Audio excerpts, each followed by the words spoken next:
Well, well, well. Here we are back again for another wonderful book creator webinar. And I am joined by Shannon. I think we are slowly becoming best friends because we see each other at least once a week. We Yep. text each other. This is Shannon McClintock Miller. If you don't know who she is, you're gonna know who she is by the end of this, but she's a wonderful individual. Shannon, introduce yourself. Thank you. My name is Shannon, and I am the district teacher librarian at Van Meter Community School. So I'm so lucky. We only have 3 days of school left, actually. And then I also lead the Future Ready librarians across the country. I'm an author and a speaker and a blogger. I blog at the Library Voice, and I get to work with Book Creator now. So that is my new role this year, and I am loving it. And I get to work with David. Yeah, which is amazing, by the way, for anyone interested in wondering. You came on, and when they announced your position, I was like, what is a future ready advocate? That answer has, been given to me since asking it, but I feel like maybe you should sort of fill folks in on what a future ready advocate is and how it sort of impacts book creator and how we're going to do things here. Yeah, well, I think that as we, as educators and as we not only like work within our own roles, if we're educators or librarians or whatever we do, how we like lead, I'm a librarian, so lead from our library, our school, or classroom, wherever we are, how we work in collaboration, how we co-teach, how we're lifting up these skills that we need to have. I mean, around AI and technology and digital media and literacy, all of these things that we do, coming together to really think about not only how we're teaching, but how we are lifting up and supporting our kids. And a lot has changed over the last 5 years in education and in our world. And I think that educators now have an even bigger job than we've ever had to be able to support not only our kids, but even our families and our communities, and each other in what we do. And so I'm very proud of the work that I do with Future Ready librarians, but I'm so extremely proud to be part of Future Ready Schools and the work that we do across the country and even making impact across the world. But I think that being able, I think about my own teachers at my school in Van Meter and just really always, thinking forward and thinking to the future and thinking to our kids and also thinking about how we grow every day as well and how we take these things in and make ourselves better too as educators and librarians and also just living in the world that we do, right? That our kids are too. I was just thinking that exact thing, and like how fast the future seems to be coming right now. It's the feeling that I got hearing you talk about just considering being future ready and really like past proof, so to speak, and making sure that we're doing right by our students, right? Like that's a really important thing to be thinking about. It is. So I really love that, and I'm kind of wondering like, what's your take then on book creator? Like, how are we future ready, and what can we do to support teachers in this mission that you have for us, and that future all for ed has gotten? How about I share my slides? Would that be good? That would be perfect. So, I actually have put together just a few slides and thoughts around this, and I think about it a lot, not only because I think I've worked with Future Ready librarians. I think this is the ninth year. I've been a librarian for 19 years, going on 20 years next year, which is crazy and just so exciting.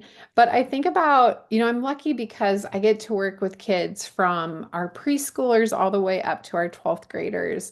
And I've seen us use Book Creator with our youngest learners, and again, all the way up to our oldest learners. And Book Creator really supports those future ready skills that we want our kids to have in just so many ways, so many special ways. And I love that I can share pictures with you because just seeing like their faces and how excited they are and how empowered they are. I work with all my kids, but I really have a passion for younger kids being able to do this because I think when we see these pictures and we hear these stories, you need to remember like if we have our 5-year-olds doing this, like think about what your middle and your high school kids can do and how we use Book Creator and how we support and not only like these skills that we want our kids to have in the future, and we want our kids to like empower these things from being global learners to being problem solvers to being connected to being able to collaborate and do all those things. But I also like to think about the ISTE standards that we have for students. And those go so perfectly hand in hand with what we do as future ready librarians and future ready educators. And so when we think about that, Book Creator, it empowers kids to be critical thinkers. It empowers them to be creative and to have that collaboration that they have. I love how we can give them things to really think about, like digital literacy and even themselves as digital citizens. Problem solvers. This was great. This little boy is walking in the hallway because he was working on a project and suddenly realized, this 5-year-old, that he needed to go outside and take a picture of the bulldog by the football field. And I loved that he could do that with his iPad and capture that picture right inside of Book Creator to be able to publish what he wanted to. And that was, him problem solving how he would do that. I love too how Book Creator empowers our kids to analyze. This year we did our wax museum a little different and seeing what they created after they had presented and not only creating but also adding their voice to it and really looking at everyone else's and analyzing what they had done. The emotional intelligence. This is one of my favorite all-time pictures. This is little Gentry. She was one of our kindergartners too. And having that author page, but also seeing what she wrote and that picture she took, like melts my heart because so proud, right? So proud of what she had done. And then this class, the same class actually, they were the fourth runners up in the Be an Author contest. And this was so great, not only for the kids, but seeing the teacher and seeing like how Book Creator can empower our teachers to be better and to be the best that they can is really great too, because this was something that I know this teacher now will kick off using Book Creator with her kindergartners probably on like the first month that we're together because to see these kids, and this was probably like a month ago or 3 weeks ago, they had over 37 countries who had already read their book. Now, they're kindergartners in Van Meter, Iowa. So pretty cool for them to be globally connected. And so just by developing and fostering these future ready skills and so many more too with the help of Book Creator, our kids are really going to be able to not only be excited and passionate about what they're learning and their creativity, but I also love to think about like what that's going to do and these opportunities and experiences it's going to give them for their future. And that's what we can do with Book Creator because we can take them from our youngest learners and we can continue to build on to those skills that they have and that passion they have for learning and writing and reading and sharing. And that's what we want to do. I mean, that's our main goal. Like I'm leaving this school year and the work that we've done in Book Creator, we were talking about this yesterday, makes us all so proud at our school to see. And we spent yesterday like printing off front pages with QR codes to send home. One teacher put them in frames so they can keep them and have that. Like, and that's something that really it really stands like, the test of being able to, again, empower our teachers to feel that way too about something that they're doing with their kids just makes us all so much better. Oh, I love this little book. There's so many little offshoots I want to say. That photo of Gentry, just so cute. I know. Um, yeah, her face, so happy. I love that you said, and you're talking about empowering uh, people to be creative and empowering them to have their voice because it's so important. Like it's about creating that time and space and putting something in front of them that isn't going to do it for them, but is also made for them to do. and Yeah. create and make those things, and it's not going to get in the way. And so I love that Book Creator is just that tool that keeps showing up um, for you over and over again with your students and with your teachers. Um, I want to, so thank you. Book Creator, we have always known and thought that Book Creator is perfect for Future Ready, but to have you sort of with us and to validate that for us and to continue to just point out all the little places where Book Creator is preparing our students for a better future is really important. One where they're critically thinking and they're super creative. So Love it. I want to shift gears. Thank you, Shannon. I want to shift gears because we have about 20 minutes. And in that 20 minutes, I want to accomplish a few things. I want to show people exactly how easy it is to take all of the resources that we put together for summer enrichment and prepare them for students to use. And then I want to also show all the resources we have for teacher enrichment because I think it hasn't gotten the stage that it should because we've actually put a lot of energy into compiling some resources. So first things first, I'm going to share my screen. And Shannon, I would love if you could sort of walk through from the teacher perspective as I'm going through this and just call out items and we're just going to build this together. That sounds great. But I'm going to start us off. We're starting our fun little journey at the bookcreator.com website because I think it's something we can all remember. Go to bookcreator.com to start this process. And just two little flicks down, you're going to see our big banner for Bright Ideas Summer Learning. And there we've got these two categories. So we've got one built for students. And then, like I said, we'll talk about the teacher one in a minute. On here, it's basic. We've got four libraries linked, one for literacy, one that's chock full of art projects, one that's got STEM books, and then we're just linking to our monthly journal library, which is just, if you don't know, we have a journal for every month.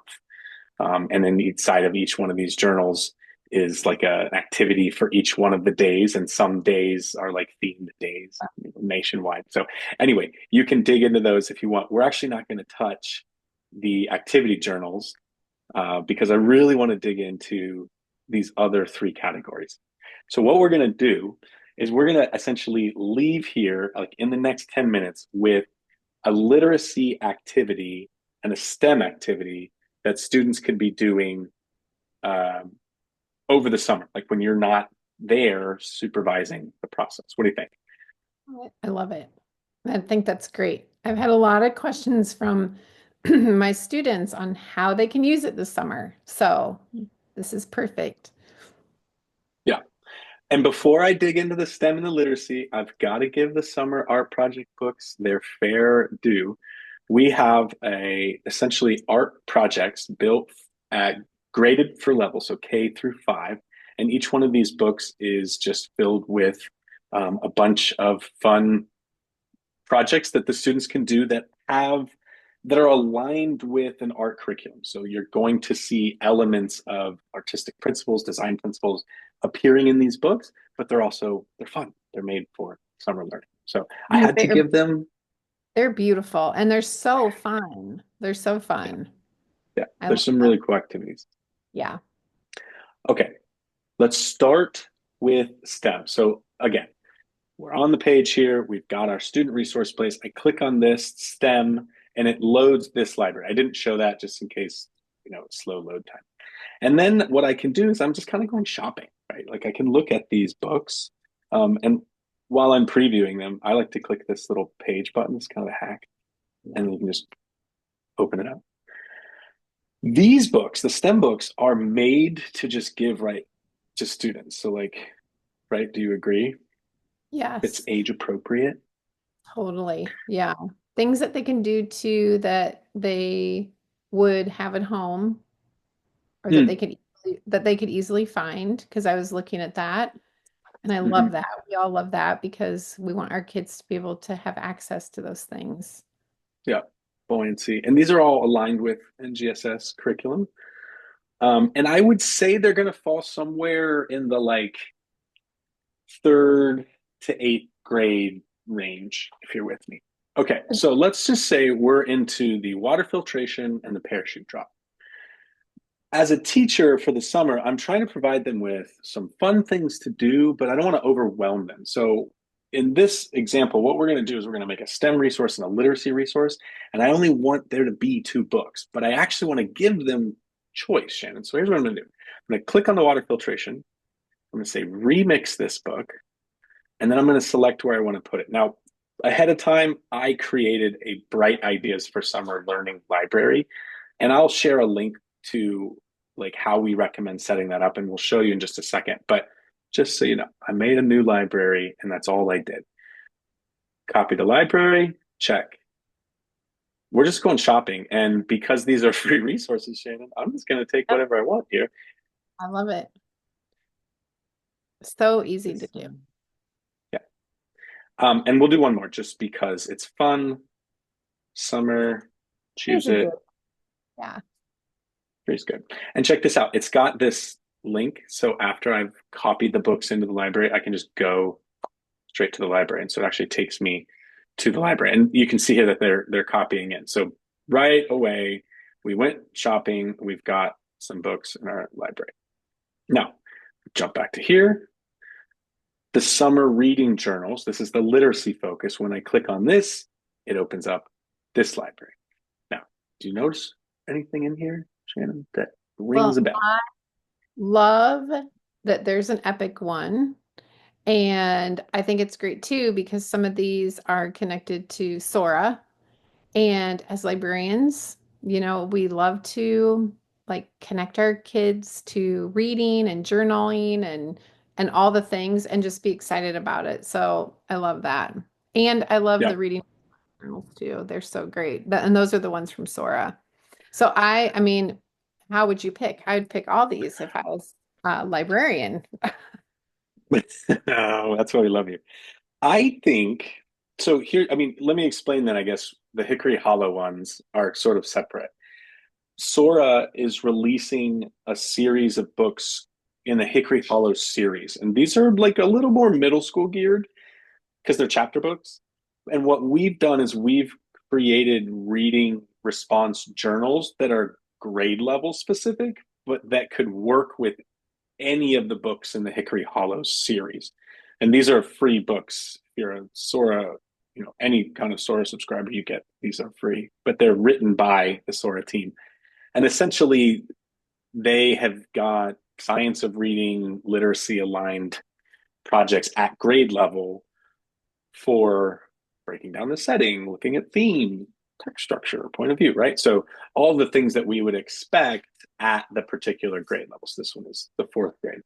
So I would pick these if you were going to just say, hey, students, you're going to be reading Hickory Hollows. Like I wouldn't pick these unless you were having them read Hickory Hollow. And then if you were, it's pretty much ready to go. Like it's got everything you need in it. And all you would need to do is show them how to get access to Hickory Hollow if it wasn't already obvious. And they've got that. We've got pages for that. So we'll show you how to do that in a minute. But we're not going to choose Hickory Hollow. Use the I want summer to choose reading. one of these. Summer Yeah, reading. because your school has Sora, right? We And have if you soared through our public library. Yes. Yep. Yes. exactly. And so I really what I would do is just choose the one that matches the resource that you have access to. And both, by the way, if you're looking at me and you're like, I don't have Epic or Sora, both Sora and Epic have free summer reading packs. So even if you're saying, look, wait, Epic closes, in the morning and in the afternoon, not for their summer reading kit. They have like a whole pack of books that are available to students all summer long that you can jump into and dive into. So check out their resources, but we're going to choose this one just so that you can make sure you're giving So students, great.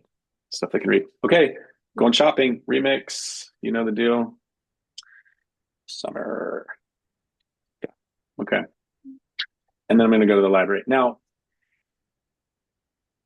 we've got these books here. And I told you, Shannon, how many books do we want to assign to people? Um, two. Just two, Got right?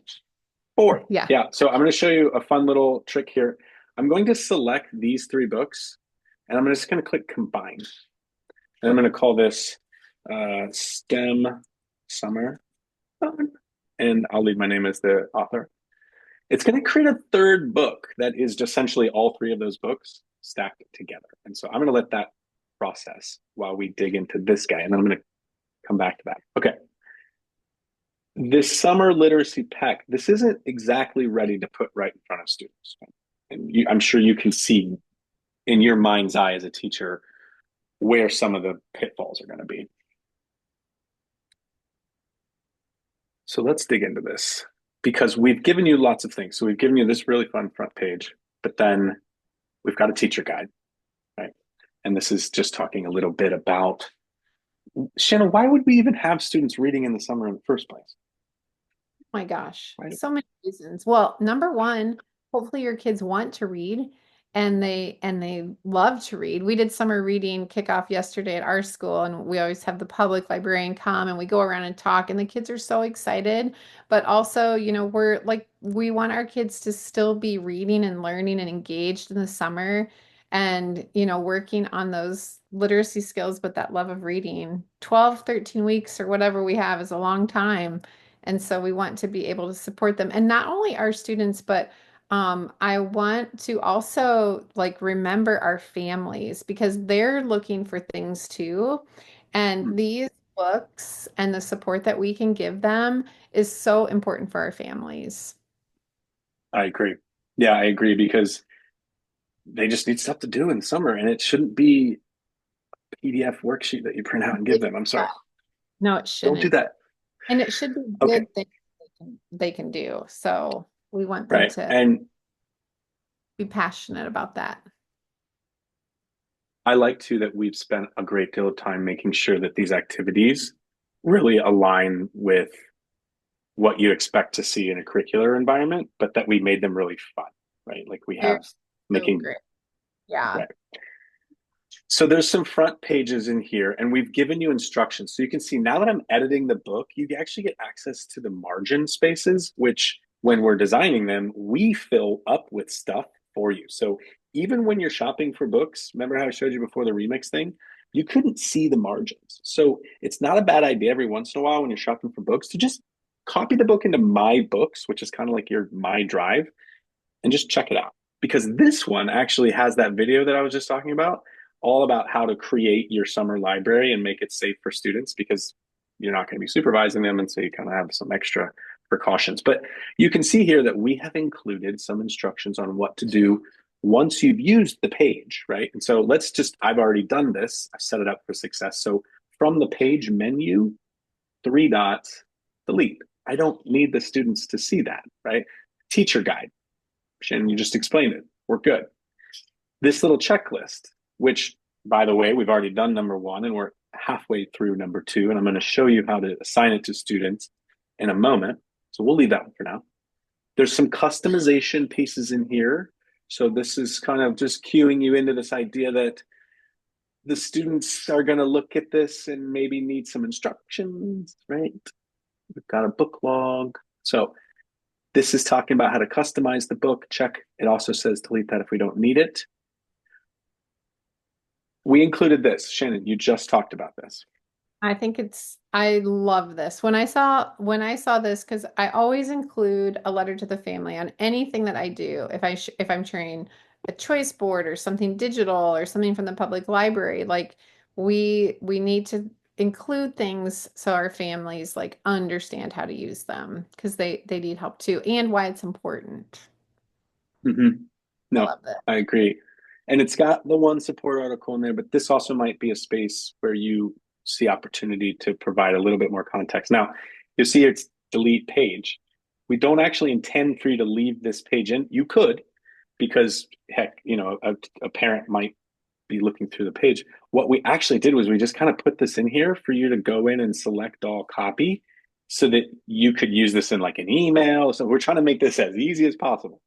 But like the instructions say, we're going to delete this page. Now, this next bit is really these last two are sort of instructions on A, if you don't already use Sora, here's how to do it. And then B, if you are, what you're going to need. Because if you're not already have Sora set up, then it's going to be difficult to give it to your students. You're gonna have to do that ahead of time. Wherever your reading resources are going to come from, they need instruction on how to access those. And so we gave this page for Sora, and then we gave this page as well, where you could like insert a video.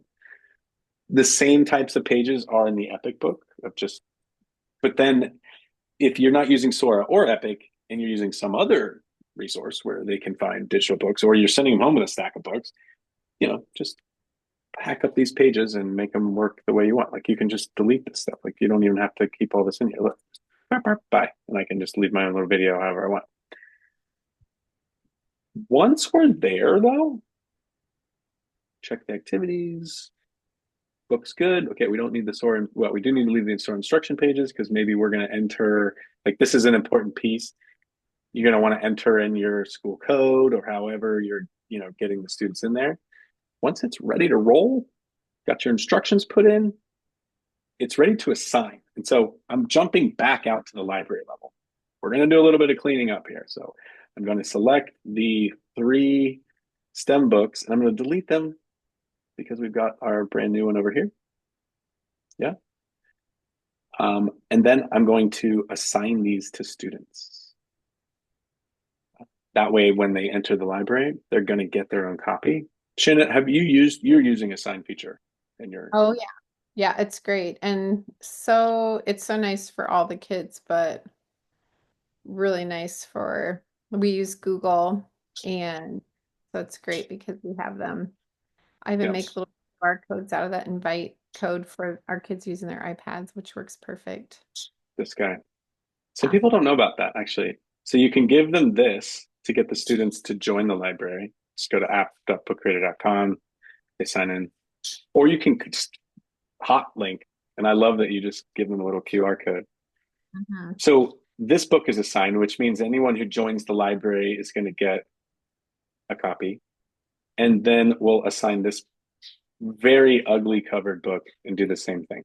Okay, so now this is ready to roll. Under the settings, I said that I would talk about this before. The settings of the library are pretty locked down. I want limited image searching. They need to be able to edit their own books. And because I've assigned 2 books, this automatically jumped to 2, which is interesting. It's good because essentially the only 2 books they'll be able to edit are the ones that I create for them, right? So they won't be able to make any more books, but you got to leave that at the number of books you're going to give. And then I turned all this other stuff. Comments, probably not a good idea. Publishing the books online, not unless the teacher's there. Collaboration, because then the other kids are going to see their books. No bueno. Read each other books just means they're only going to see their own books, right? So you had 150 kids in here, they're only going to see their books, so that's good. Depends on whether you want to let them translate or not. Maybe if you have multilingual classroom, that's important. And then of course, I'm going to leave on all the text to speech features. Something you might consider doing in this book that we smashed together is using our Adobe Image Generator app to make a brand new cover page for this. Prompt it with something fun about like fun STEM summer. And did you know that the summer reading theme across the country is called Color Our World, which kind of goes perfect with like the STEM and the creativity. So I love that. There. Wait, tell me more about that while this is. So there's always a theme. There's 2 kind of big programs in the country who do summer reading, and they always have a theme. And this year, the focus is all around creativity, which I absolutely love. And so the theme is called Color Our World. That's the theme of summer reading. So, like, if kids go to their public library, then they'll be doing a lot more like, well, hopefully they always do like little activities like art and stuff in the summer. But I just love that that's a theme because, like, who doesn't like to create, especially in the summer? Absolutely. Great image right there. And go to your public library, folks. Go to Okay, your so I wanted to show you how easily you could pull this off in 20 minutes. I accomplished it short of playing around and making the cover of this book really special and awesome. But we have got a summer learning library that is set up for safety, that we can invite students and even the teachers of those students to and promote them to co-teachers so they can check it out for next year. We can invite students to that have two books already ready to go. My suggestion, invite them to the library before you leave, explain everything, and let them set up their book for their summer reading, pick out the books they want on Epic and Sora so the links are already in there. And then when you say goodbye to those little princes and princesses, you just remind them to be checking on Book Creator all summer long. Bye bye, don't let the door hit you. And they'll That's love that. it. I I love hope so. it. And you could even put in, I was thinking, you could even put a page in there about like your public library program, or like I always make one and I point them to even the resources that we have on our library that they can do online. So I love that because it can kind of be like your homepage for summer reading, which Mm. is great. And then it has And everything. Yeah. summer everything. Yeah, it's the homepage for summer everything because you can talk to, again, this is why we invite the teachers for next year because they might want some say in what they're reading over the summer. And they also might want to look at some of the reflections that the students did and use, like, imagine hitting day one as a fourth grade teacher. You've got a library full of all of your students that are now in your class with work that they've done on the reading you already wanted them to do. You're hitting like day three, you're already showing work that the students have completed. I feel like that's a no-brainer. Yeah. The kids will be excited about that too. uh, I didn't get a chance to show the teacher resources, and we're going to wrap, so just maybe really quickly, actually it wouldn't hurt. Show them I where want they to are. just, yeah, I'll just show them where they are. If you go to bookcreator.com, mine just automatically goes to community because I'm always trying to get folks to join the community. So this is my pitch. Come in and join the community. It's free. If you go to bookcreator.com homepage, scroll down a little bit. For students, for teachers, check this out. We have partnered with like a gazillion authors, Shannon included, and we've made a ton. So we've compiled a bunch of webinars, but we've also for like every one of these authors' books, we have got essentially a complete study guide with all of their specific resources and an interview with the author. Yes, we interviewed every single one of these authors, and they've added some learning goals to these books. So essentially, what you can do is you can go buy Katie Novak's book, you can go buy Shannon Miller's book, and I'll just take you back to the library so you can see all of these authors. They are some incredible authors in here. Go buy their book or listen to the podcast, and then jump into this resource, remix it to your My Books library. This is what I was saying before. Remix My Books. This is like throw it in your drive. You can just dump stuff in there, throw it in here, and then over the summer you're sitting on the beach, you're reading Shannon's book. You come back to it later, and you can start to put in your thoughts and you remix this resource. Imagine as a principal, you send your folks away, they do these books, they come back, you do a jigsaw. First staff meeting, you're already doing PD.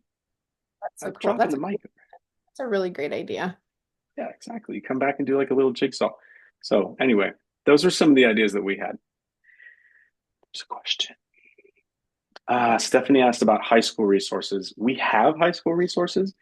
We oftentimes find that high school templates don't fly as well as assign a blank book because Yeah. high schoolers do really well with a blank book and then like a list of stuff that should be in it. Uh, Middle schoolers and elementary school students, they do tend to like the template a little bit better. We did it. 4 minutes. So close. So fun though. I loved it. I like hanging out with you. I feel so relaxed. It's really nice.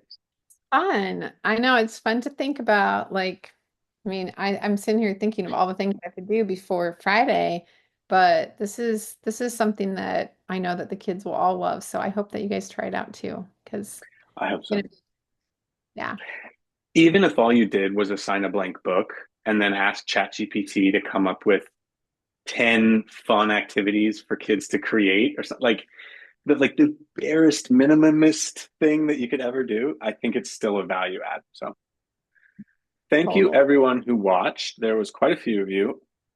Another question. Oh, thank you. Not a lot of questions in the chat or anything. I think we were right on. We kind of knew what the questions were. So if no one has anyone, oh, that's a great question, Lucy. You can do all of this on the free plan. And that's one thing that we love equitable summer things. That's why when we partnered with Epic and we partnered with Sora, we said your books have to be free and accessible to anyone. And they said, absolutely, we will make you free and accessible packs. So if you have a class and you have 40 students or less, you can assign a book to them all summer long. If you have 20 students or less, you can assign 2 books, like what we just did here. So decide. Just all you need to do, Lucy, is go in there shopping and just you showed me when I did the combined books, combine everything. Give them the biggest book you ever want, and then you only have to give them one book, and then you can do up to 40 students on the free plan. We want you to do that. Go tell all your friends. You don't have to pay for Book Creator to give students summer enrichment. It's free.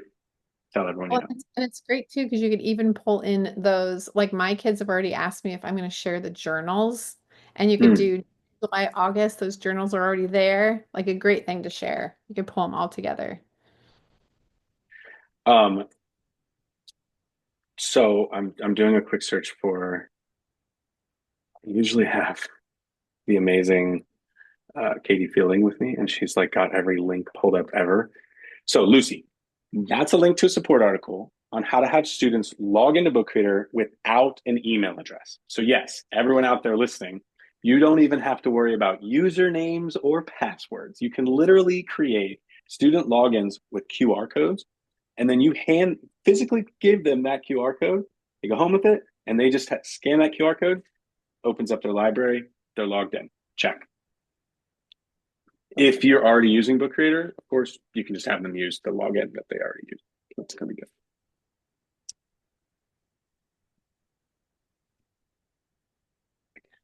Great to Thank you, see. Shannon. It's great to see you every time. Yes. Thank you, Oh, friends. Margaret, you can make up to 1,000 books on your premium plan. So hopefully your students make 1,000 bucks. Thank you, Shannon. Thank you, friends. Have a Oh, great year. you too. Have a great summer. You're the best. Thank you.